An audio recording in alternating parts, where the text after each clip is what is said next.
কি মনে হয় ধুরন্ধর ইউনূস বিএনপি জামাত এবং কিংস পার্টির নেতাদেরকে শুধু তার বডিগার্ড হিসেবে যুক্তরাষ্ট্রে নিয়ে গেছেন?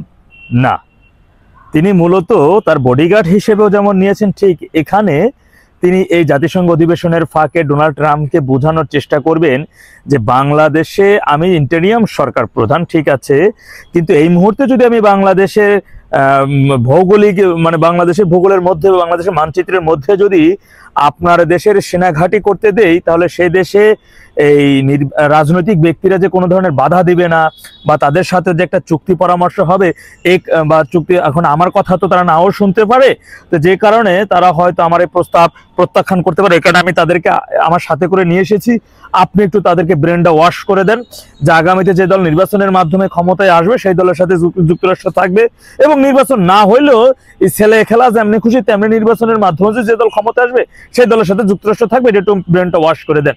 এই ধরনের ঘটনাও সেখানে ঘটতে যাচ্ছে এবং ঘটবে বলেই আমরা বিশিষ্ট মানে বিশ্বস্ত সূত্রের মাধ্যমে সেই বিষয়টি জানতে পেরেছি। তাই এই বিষয়টি একটু খোলা, আমাদের ওখানে থাকা যে সকল গণমাধ্যম কর্মীর এবং যে অ্যাটর্নি জেনারেলের মাধ্যমে বিষয়গুলো জানা, তাদেরকে আরো এই বিষয়ে সজাগ দৃষ্টি রাখবেন। এখন কথা হচ্ছে কি, দেশবাসীর কাছে একটি বার্তা পৌঁছে দিতে চাই, আমার দেশের 18 কোটি জনগণের কাছে একটি কথাই বলতে চাই যে দেখুন, স্বাধীনতার সার্বভৌমত্ব আমরা 1971 সালে কি ইতিহাস আপনারা জানেন এবং কিভাবে এই দেশটা তৈরি করেছে আমাদের পূর্বপুরুষেরা, জীবন দিয়ে এই দেশটা আমাদেরকে দিয়ে গেছেন। সেই দেশের মানচিত্রটা আজকে যদি যুক্তরাষ্ট্রের সাথে এই রাজনৈতিক দলের নেতারা যদি কোনো চুক্তিতে এবং যুক্তরাষ্ট্রের এই ফরা পানি যদি তারা খেয়ে নেয়, তাহলে কিন্তু আমাদের মানচিত্র আরো বড় একটা হুমকির মধ্যে চলে যাবেন। এই দেশটা কিন্তু আওয়ামী লীগের একক দেশ না, এই দেশটা কিন্তু আওয়ামী লীগের একক নেতৃত্বে সৃষ্টি হয়েছে, কিন্তু এখন তৎকালীন সময় আমাদের এক পশ্চিম পাকিস্তানের বিরুদ্ধে সেই পাকিস্তানিদের কাছেই কিন্তু যুক্তরাষ্ট্র অস্ত্র দিয়েছিল বাঙালিদের হত্যার জন্য।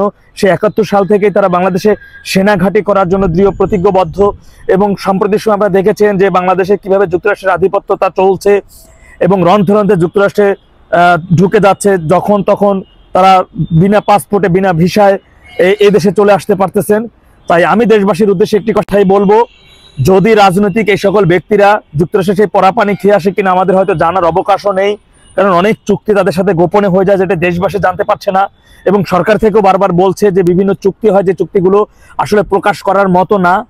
তাই আমি দেশবাসীকে একটি কথাই বলবো, আমাদের একটি ছায়া, আমাদের একটি ভরসার জায়গা, আমাদের একটি আশার আলো, যে বঙ্গবন্ধুর ডাকে দেশটা স্বাধীন হয়েছিল, দেশটা আমরা পেয়েছিলাম, সেই বঙ্গবন্ধু তনয়া বঙ্গবন্ধু কন্যা জননেত্রী শেখ হাসিনা এখন পর্যন্ত যে বেঁচে আছেন, তিনি একটি চূড়ান্ত ডাক দিবেন। সেই ডাকে অন্তত পক্ষে দেশের আপামার 18 কোটি জনগণকে ঐক্যবদ্ধ হতে হবে, এক কাতে আসতে হবে। মানচিত্র সার্বভৌমত্ব আজকে আরো একটি সেই পশ্চিম পাকিস্তান থেকে আরো বড়, ওরা তখন পাকিস্তানকে অস্ত্র দিয়েছিল আমাদেরকে মারার জন্য, আর এখন ওরা সরাসরি অস্ত্র নিয়ে আসবে আমাদেরকে মারার জন্য। তাই যুক্তরাষ্ট্রের এই সাম্রাজ্যবাদের হাত থেকে আমাদের দেশকে রক্ষা করার জন্য, দেশের মানচিত্রকে রক্ষা করার জন্য আওয়ামী লীগ ব্যতীত, আওয়ামী লীগ 14 দলে ব্যতীত দেশে থাকা 33টা রাজনৈতিক দলকেই কেনা যায় মানচিত্রে, দেশের মানুষকে হত্যার মধ্য দিয়ে, মানচিত্র কিনে নেওয়ার মধ্য দিয়ে, দেশটাকে অন্য দেশের হাতে তুলে দিয়েও তারা ক্ষমতার জন্য দেশটাকে বিক্রি করতে তারা কুণ্ঠবোধ করবে না।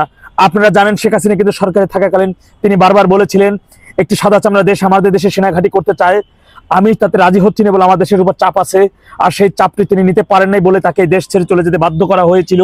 তিনি চলে গেছেন, তথাপি তাদের মনপ্রতভাবে যুক্তরাষ্ট্র এবং ইসরায়েলের মূলত নিয়োগকৃত কর্মকর্তাই হচ্ছেন ডেভিল ইউনূসের প্রশাসনে থাকা আলী রিয়াজ সহ 17 জন ভিনদেশী নাগরিকরা।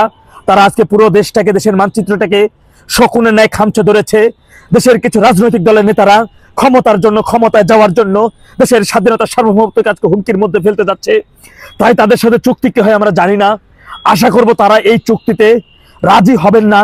আর যদি গোপনীয় চুক্তি হয়, তাদের যেহেতু ইতিপূর্বে রেকর্ড আছে, দেশের স্বাধীনতার সার্বভৌমত্বকে বিলিয়ে দিয়ে হলেও ক্ষমতায় যেতে হবে, তাই তাদের প্রতি আমাদের আশা ভরসা করে থাকলে হবে না, আমাদের শতভাগ প্রস্তুত নিয়ে থাকতে হবে। নেত্রী যখন চূড়ান্তভাবে ডাক দিবে, বঙ্গবন্ধু শেখ মুজিবুর রহমান যখন চূড়ান্ত ডাক দিয়েছিলেন, সেই ডাকে 7.5 কোটি বাঙালি একত্রিত হয়েছিলেন, ঐক্যবদ্ধ হয়েছিলেন, দেশকে রক্ষা করেছিলেন, দেশের মানচিত্র তৈরি করে দিয়েছিলেন। তাই নেত্রী যখন, তারই কন্যা যখন ডাক দিবেন, জননেত্রী শেখ হাসিনা যেহেতু বেঁচে আছেন, তার ডাকে যেন দেশের 18 কোটি জনগণ আমরা এক কাতারে এসে দেশের স্বাধীনতার সার্বভৌমত্ব রক্ষা করা, দেশের মানচিত্র রক্ষা করার জন্য দৃঢ় প্রত্যয় ব্যক্ত করে থাকুন। সেই জায়গা থেকে প্রস্তুতি নিন।